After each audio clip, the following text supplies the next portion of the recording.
मैं गरिमा अग्रवाल आप सभी का वंदन करती हूँ, अभिनंदन करती हूँ।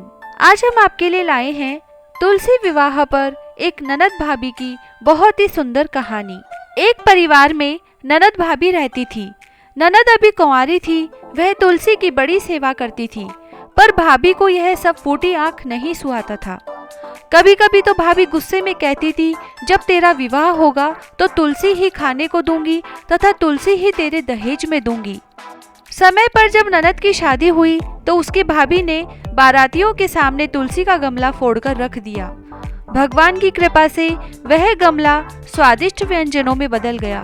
गहनों के बदले भाभी ने ननद को तुलसी की मंजरी पहना दी तो वह सोने के गहनों में बदल गई। वस्त्रों के स्थान पर तुलसी का जनेऊ रख दिया तो वह रेशमी वस्त्रों में बदल गया। चारों तरफ ससुराल में उसके दहेज आदि के बारे में बहुत बड़ाई हुई। उस भाभी की एक लड़की थी।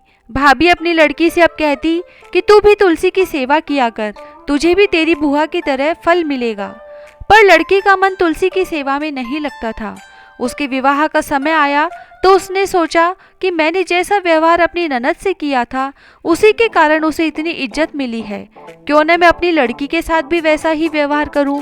उसने तुलसी का गमला तोड़कर बारातियों के सामने रखा, मंजरी के गहने पहनाए तथा वस्त्रों के स्थान पर जनेऊ रखा।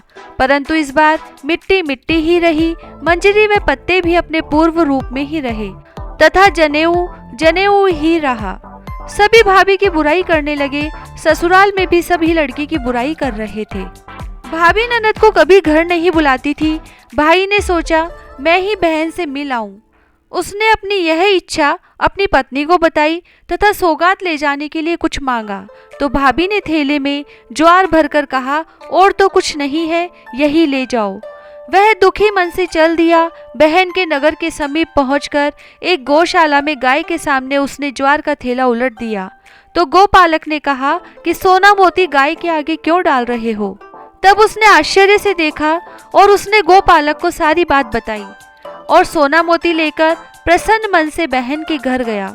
बहन बड़ी प्रसन्न हुई। जैसी प्रसन्नता बहन को तुलसी माता ने दी वैसी सबको दे। हे तुलसी माता, सब पर आपकी कृपा बनाए रखना। जय तुलसी की जय। श्री राधे।